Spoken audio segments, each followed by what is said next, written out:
উদয়পুর মহকুমা শহর থেকে গ্রামাঞ্চল প্রতিনিয়ত চুরির ঘটনা বেড়েই চলেছে। একের পর এক চুরির ঘটনায় সাধারণ মানুষের মনে তীব্র আতঙ্ক ও ক্ষোভ ছড়িয়ে পড়েছে। আর্থিক অনটন কিংবা নেশার টাকা জোগাড়ের উদ্দেশ্যে অনেকেই অপরাধের পথে ঝুঁকছে বলে অভিযোগ উঠছে স্থানীয়দের পক্ষ থেকে। চুরির ঘটনার পর পুলিশি নিষ্ক্রিয়তা নিয়ে বারবার প্রশ্ন উঠলেও বাস্তবে অধিকাংশ ক্ষেত্রেই চোরদের পাকড়াও করতে ব্যর্থ হচ্ছে কাকরাবন থানার পুলিশ। ফলে চোরের দল আরও বেপরোয়া হয়ে উঠেছে বলে অভিযোগ এলাকাবাসীর। এমনই এক দুঃসাহসিক চুরির ঘটনা ঘটেছে কাকরাবন থানাধীন জামজুরি রাজনগর এলাকায়।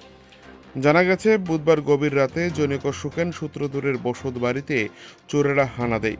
সুকেন সূত্রধর টিএসআর এর জওয়ান হিসেবে অমরপুরে কর্মরত থাকায় বাড়িতে উপস্থিত ছিলেন না। অন্যদিকে তার স্ত্রী ও সন্তানও সেদিন শ্বশুর বাড়িতে ছিলেন। এই সুযোগকে কাজে লাগায় দুষ্কৃতিকারীরা।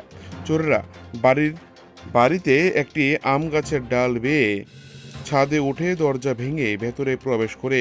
এরপর তারা ঠাকুর ঘরে ঢুকে আনুমানিক প্রায় ৮ ভরি স্বর্ণালঙ্কার, পিতলের বাসনপত্র এবং একটি মাটির ব্যাংক থেকে প্রায় ২ থেকে ৩ হাজার টাকা চুরি করে নিয়ে যায়। ঘটনার বিষয়টি প্রথমে নজরে আসে প্রতিবেশী রতন সূত্রধরের।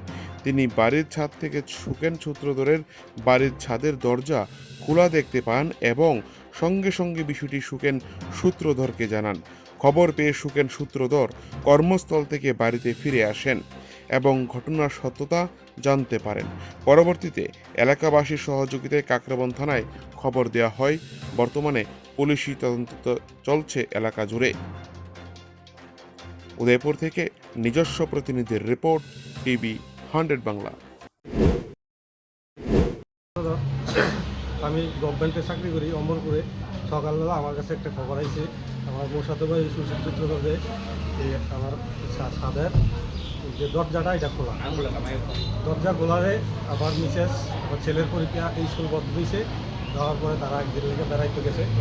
তারপরে ইমিডিয়েটলি আমি ফোন করছি যে দরজা খোলা নেই, দরজা লাগাই আইছি তোমরা। তবে না, দরজা তো লাগাই আইছি, নিচে তালা বড় লক লাগাই না। এরপরে আমি আমার ডিউটি টিকার করিয়া আয়া প্রথমে আমি গাড়ি পাঠাইছি, তারা আমার লেগে তারা আইতে আইতে আমি আয়া আমার কাছে সামনের গেটের চাবি আসলো, এটা খুলছি। খুললা দেখি ঠাকুর ঘরের ভিতরে বন্ধ করাই না। আর বন্ধের তারা যাওয়ার সময় ঠাকুর ঘরের ভিতরে আমার ৮ থেকে ১০ ভরি স্বর্ণ একটা ইয়ার ভিতরে রাখিয়া লোকনাথ বাবার যে মূর্তি আছে ঘরের ভিতরে, মূর্তিটার পিছনে একদম ভিতরে নিয়ে ঢুকে রাখছে। কোন জায়গায় ঘটনাটা? উদয়পুর রাজনগর জামজুরি গ্রাম পঞ্চায়েত।